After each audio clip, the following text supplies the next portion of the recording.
Registration మీద జగన్మోహన్ రెడ్డి బొమ్మ ఉంటుంది. అది ఎవడ పట్టుకెళ్తే ఎవడెత్తాడు, లోన్ ఇస్తాడో, మనం అమ్ముకుంటానికి దారి ఉందా, అమ్ముకుంటానికి దారి లేదు, లోన్ తెచ్చుకుంటానికి దారి లేదు. జగన్మోహన్ రెడ్డి బొమ్మ ఆడిది, స్థలం ఆడిది, పొలం ఆడిది, నీకెవడు లోన్ ఇస్తాడరా పొమ్మంటాడు. ఆడు తీసుకెళ్తే తాకట్టు పెట్టుకుంటాడు. ఇంకా నువ్వు చేసేది నువ్వు వెళ్ళి మళ్ళీ బ్యాంక్కి వెళ్తే కానీ నీకు తెలియదు. అది నువ్వు లోన్ అని వెళ్తావు, మళ్ళీ నీ లోన్ గవర్నమెంట్ రెడ్డి ఎప్పుడు తాకట్టు పెట్టింది కానీ నీకు లోన్ ఎవడెత్తాడు అంటాడు. ఏంటి జరిగేది అది?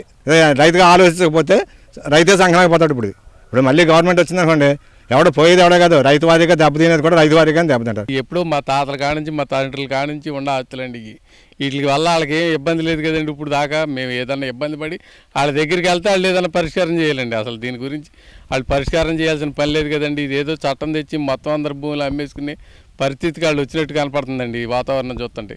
దీనివల్ల మాకు నష్టమే కానీ లాభమే లేదండి. అసలు రైతులకు సంబంధించి ఏదైనా రైతులందరినీ ఒక దగ్గర గ్యాదర్ చేసి పలానా ఇలా చట్టం తీసుకొస్తున్నాము, మీ అందరికీ ఇష్టమైన వాళ్ళ సమ్మతి తీసుకొని ముందు ఏదైనా రైతుల గురించే కదండి చేసేది. వాళ్ళని ముందు అడిగి వాళ్ళ అభిప్రాయాలు ఏంటో తెలుసుకొని వాళ్ళకి ఇష్టమైతే చేయాలి. వాళ్ళకి ఉపయోగపడింది ఎన్ని చేసినా ఎందుకండి?